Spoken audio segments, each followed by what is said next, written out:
Bonjour à tous. Nous allons parler de la franc-maçonnerie. Pourquoi j'en parle? Car nous vivons dans un monde qui va très mal et la majorité d'entre vous accuse, à tort, les francs-maçons. Bien sûr, je ne peux pas rentrer dans les détails, mais j'ai simplifié la vidéo pour que vous puissiez la comprendre. Les francs-maçons jouent sur le grand échiquier.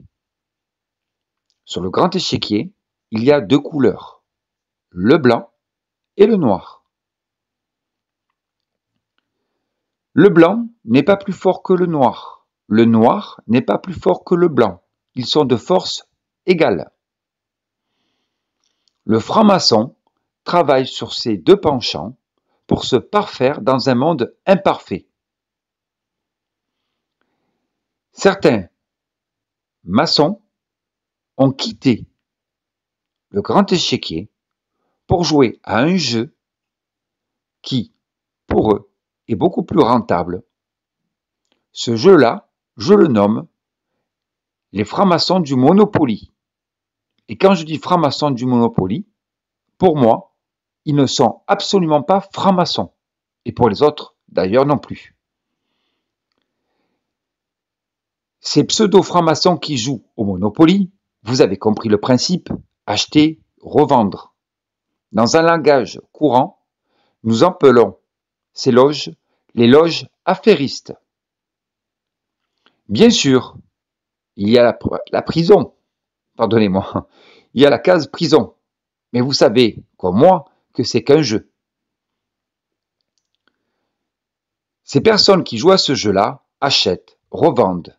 Ils sont très hauts dans la société. Je vous rassure, il y a toutes les religions dedans.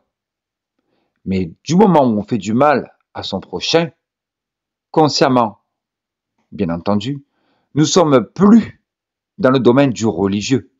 Plus qu'un religieux ne fait pas de mal. Il fait du bien à son prochain. Voilà ce qu'est la franc-maçonnerie. Certains d'entre vous diront que derrière tout ça, il y a Lucifer. Non, ce n'est pas Lucifer le problème. Le problème, c'est vous. Vous savez, vous qui êtes dans la vie de tous les jours, comme dans un cinéma, en train de regarder ce qu'il se passe sur l'écran, et vous êtes pendant ce temps-là avec votre pop-corn et vous discutez avec votre voisin.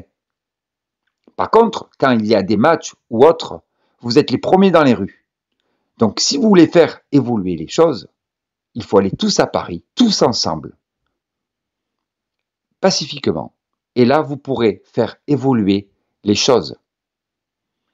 Vous savez, je le dis toujours dans mes vidéos, le plus beau commandement, c'est aime ton prochain comme toi-même.